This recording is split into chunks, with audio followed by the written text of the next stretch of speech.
올 초에 비해가 올해 마지막 저점이 1,187원이니까 거의 220원까지 올라간 상황이 됐더라고요. 현재 상황이 올라간 상황인데 과거에 사실 IMF 이후에 미국과 금리 역전 상태가 2, 3회 있었습니다. 올해도 한번 있었고요. 올 초에도. 근데 그때 급격하게 사실 외화가 빠져나가거나 이런 거는 없었고요. 아까도 말씀드렸지만 단기적인 거는 외환 시장의 수급에 영향을 받지만 중기적으로는 외환 보유고라던가 실제 이제 금리도 기준금리도 되게 중요하거든요. 기준금리도 돈이라는 게 높은 곳을 통해 금리가 높으면 높은 곳을 쫓아서 갈 수밖에 없기 때문에 수익률을 쫓아서 기준금리도 중요합니다. 그리고 실질적으로 어떤 그 나라의 나름대로 어떤 경쟁력, 국가 경쟁, 장기적으로 봤을 때는 국가 경쟁력이라던가 뭐 CDS라고 그러잖아요. 국가 신용 등급이라던가 신용 구두 등급, CDS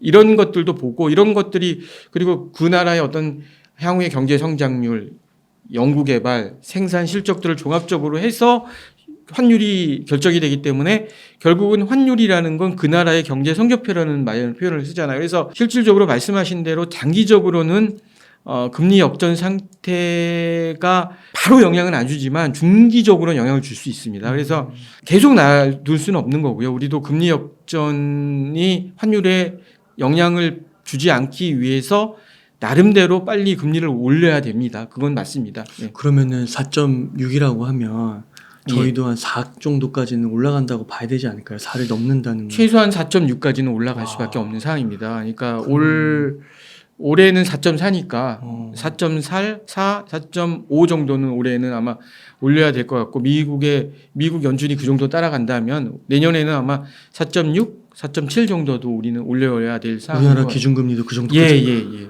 와, 그러면은 네. 좀 문제가 발생하지 않을까요? 예, 맞습니다. 그래서 지금 그 부분이 사실 저희가 제일 우려하는 부분 중에 하나고요. 그러니까 가계 부채가 지금 1,800조 정도 되는데 물론 이제 개인 사업자 대출까지 합치면 한 2,100조 정도 되잖아요. 그러니까 진짜 엄청난 문제잖아요. 그래서 그 부분에 대한 사실 정부도 리스크 관리를 빨리 진행을 해야 되고 있고 일부 이제 어떤 개인이라던가 이런 쪽에 부채가 많은 분들에 대해서 여러 가지 프로그램들을 지금 만들어서 일부 시행을 하고 있는 부분도 있습니다. 그래서 그런 대응들을 체계적으로 준비하는 것들이 제일 중요하거든요. 지금 단계에서는 그게 나중에 경기 침체나 경제 위기로 전이됐을 때 하면 늦습니다. 뭐 공적 자금이나 구조조정 프로그램을 만들어 가지고 이미 그 단계 하면 상당 부분 어떤 자산 하락이나 어떤 위기 상황에 닥친 개인이나 기업들이 위기에 상당 부분 빠져 있기 때문에 사실 제가 계속 말씀드리는 제 책에도 얘기를 드리지만 이런 리스크 관리 활동은 지금부터 해야 된다. 이미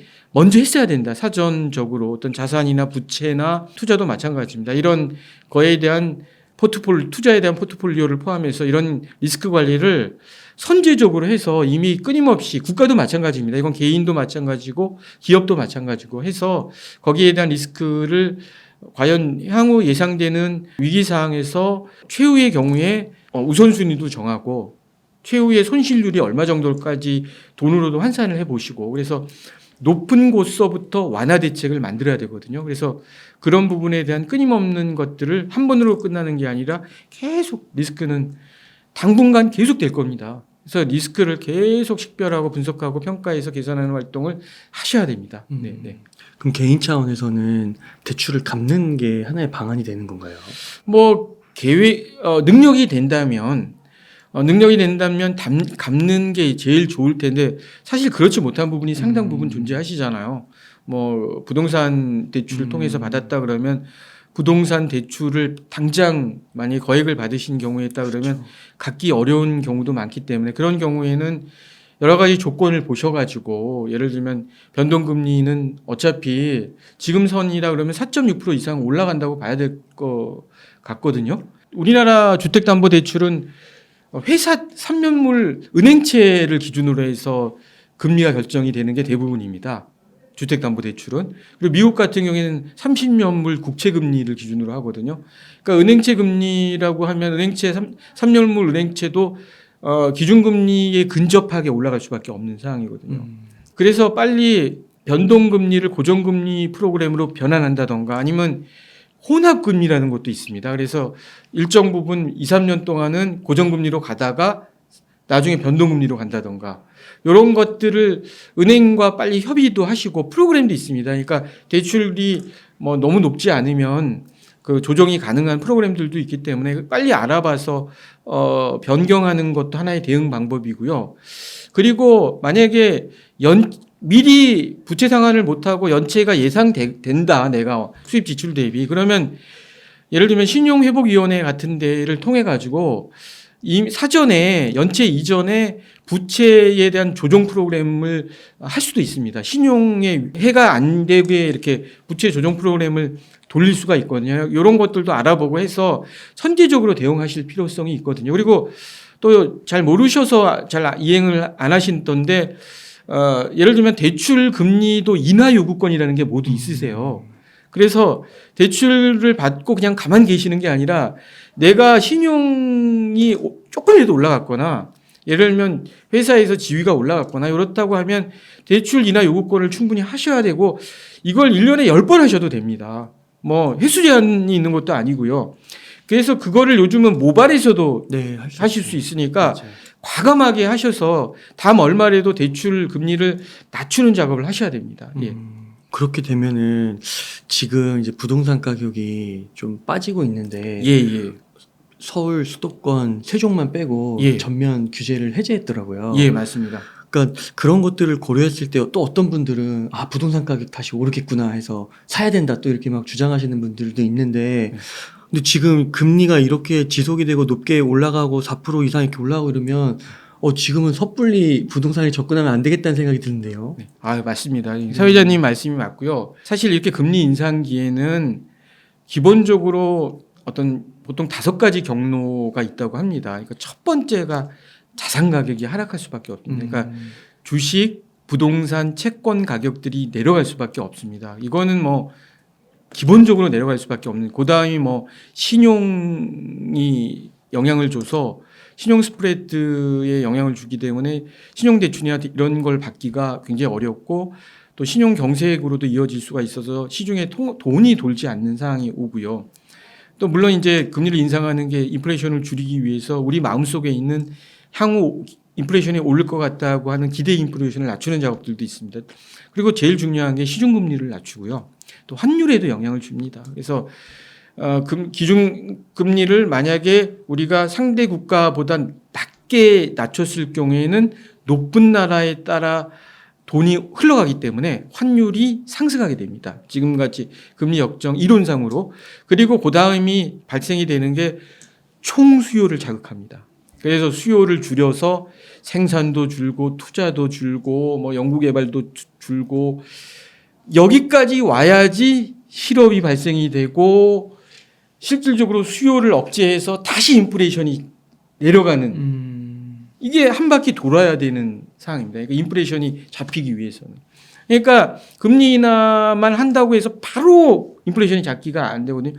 총수요 저 밑에 생산까지 실업까지 늘어나야 되는 상황까지 거쳐서 와야 되니까 사실은 아까도 말씀드렸지만 인플레이션이 올라가는 건 불과 세 달, 2달이면 물가는 올라가는데 총수요 생산까지 갔다가 나중에 고용까지 갔다가 실제 그게 물가에 반영되려면 기본적인 게 30개월입니다. 30개월 이상 걸린다는 거거든요. 그러니까 이런 상황이라 굉장히 어려운 상황에서 부동산을 사신다는 거는 굉장히 어려운 상황이고요. 부동산을 사시는 건 어려운 거고 저는 이제 부동산 산업에 대한 특징을 조금 말씀을 드리면 부동산 산업이라는 거는 궁극적으로 보통 특징이 가격 조정 메커니즘이 적용이 안 되는 겁니다. 그러니까 시장 경기에서 수요와 공급 곡선에 의해서 가격이 결정이 되잖아요. 근데 부동산의 특징은 가장 다이나믹한 그 금융과 결합이 돼서 부동산이 움직이거든요. 현금만 가지고 부동산 산업이 움직이질 않잖아요.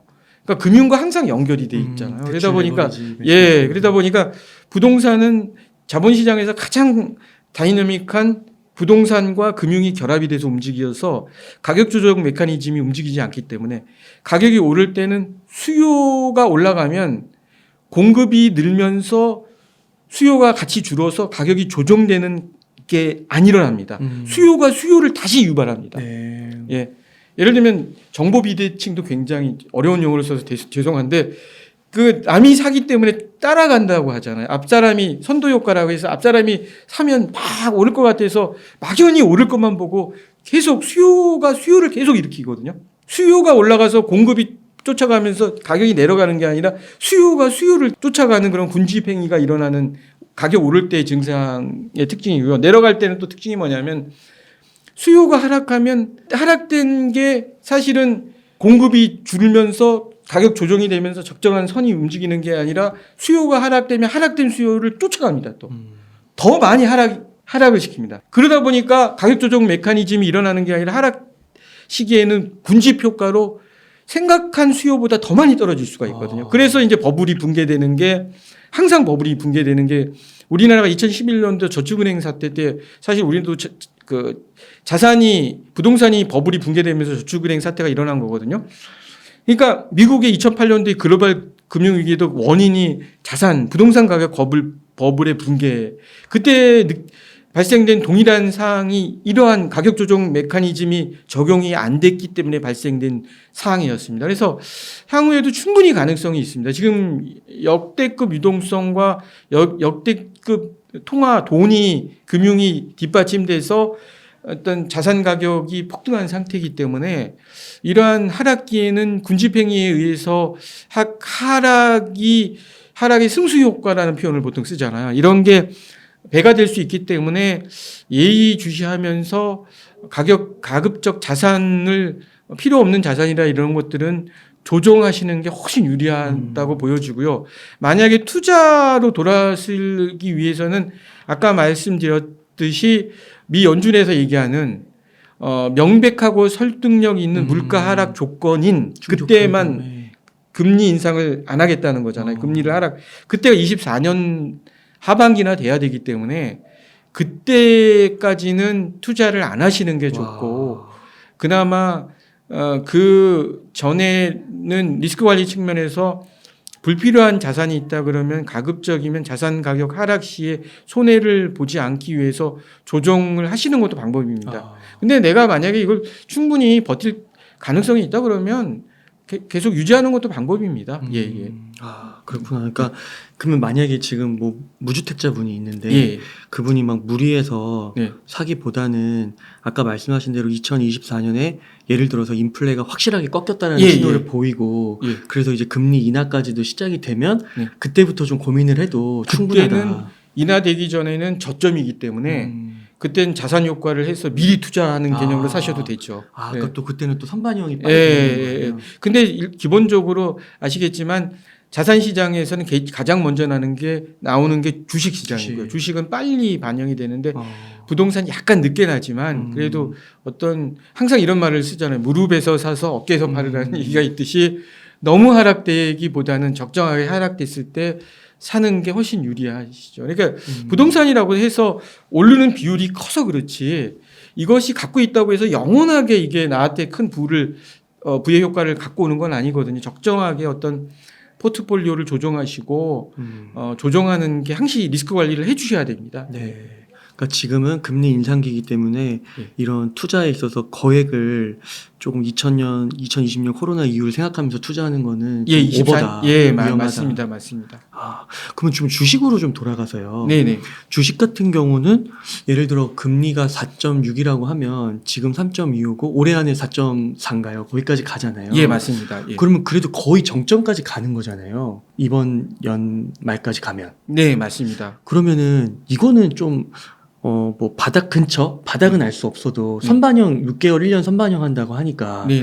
그런 거 고려하면 올해 연말이나 뭐 내년 초 이때가 네. 그래도 저점 부근이 아닐까라고 추측을 하는 거는 좀 어떠세요? 물론 이제 주식 같은 경우는 굉장히 시장 자체가 다이나믹하고요. 뭐 아까 얘기했지만 주식 시장은 변동폭이 굉장히 클 수밖에 없습니다. 그리고 또 나름대로 주식이라는 건 아시겠지만 기존 가치주라는 거, 배당주라는 것도 존재를 하고 항상 주식이 나쁜 시장이지만 꾸준하게 수익을 내줄 수 있는 주식도 분명히 존재를 합니다. 그래서 그럼에도 불구하고 제일 중요한 거는 제가 보기에는 이렇게 보여지거든요. 그러니까 기관이라던가 이런 데는 실질적으로 여러 가지 정보도 많고 투자할 수 있는 가용 자산들도 많기 때문에 나름대로 어떤 전략을 갖고 투자를 할 수가 있는데 개인일 경우에는 저는 개인적으로 봤을 때는 경기 사이클의 순환 구조를 타는 게 가장 낫다. 그러니까 예를 들면 이런 겁니다. 그러니까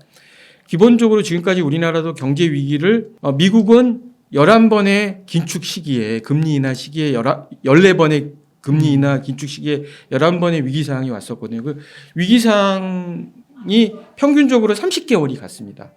그 30개월 있다가 거의 대부분 반등이 어느 정도 그 밑에 근접할 때 반등이 일어났던 거였거든요. 근데 우리나라도 11번 중에 8번이 경제 위기였거든요. 주식시장도 마찬가지. 거기에는 공통적으로 자산시장, 부동산 시장이 다 안 좋았습니다. 그래서 그럼에도 불구하고 상승기에서는 또 엄청나게 올라가서 자산이나 부의 효과가 올라가기 때문에 저는 물론 지금도 가치주나 어떤 배당주에 대한 거는 아예 처분을 한다던가 이러기보다는 나름대로 충분히 보유할 가능성은 있어 보이잖아요. 배당을 기본적으로 배당 수익이 있으니까.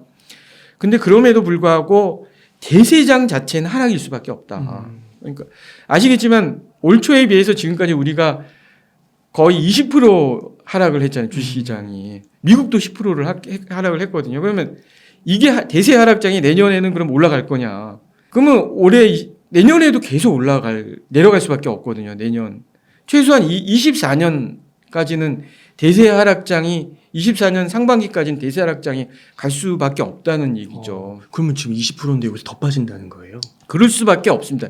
이론상으로는 네. 현재 과거의 경험상 데이터상으로. 그래서 그런 상황이기 때문에 대세 하락장에서 너무 이게 과감하게 하는 것보다는 조금 아까 얘기하자면 경기 민감주보다는 경기 방어주라던가 실적주 위주로 조금 포트폴리오를 조정해 나가면서 비중도 가급적 위험자산보다는 안전자산이라던가 아니면 무위험자산 위주로 현금이나 무위험자산 위주로 포트폴리오를 갖고 나가면서 당분간은 끌고 나가는 게 되게 죄송한 말씀이지만 저는 맞다고 보여지거든요.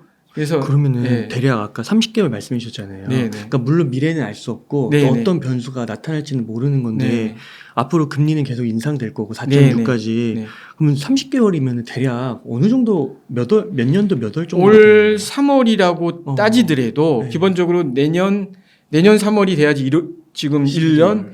내후년 2년 그러니까 24년이 되는 거죠. 24년 말. 예, 24년 중반 정도. 네. 그때부터가 좀 주식 투자 그래도 좀 편안한 24년 마음으로 정도 돼야지 어느 정도 가능하지 않을까라는 아무나 사도 그때부터는 조금 부담 없이 내가 여러 가지 투자한 거에 대해서 포트폴리오를 관리해 가면서 여유 있게 수익률을 잡을 수 있는 건데 지금은 사실은 너무 작년까지만 해도 우리 기저효과로 해서 너무 시장이 좋았잖아요.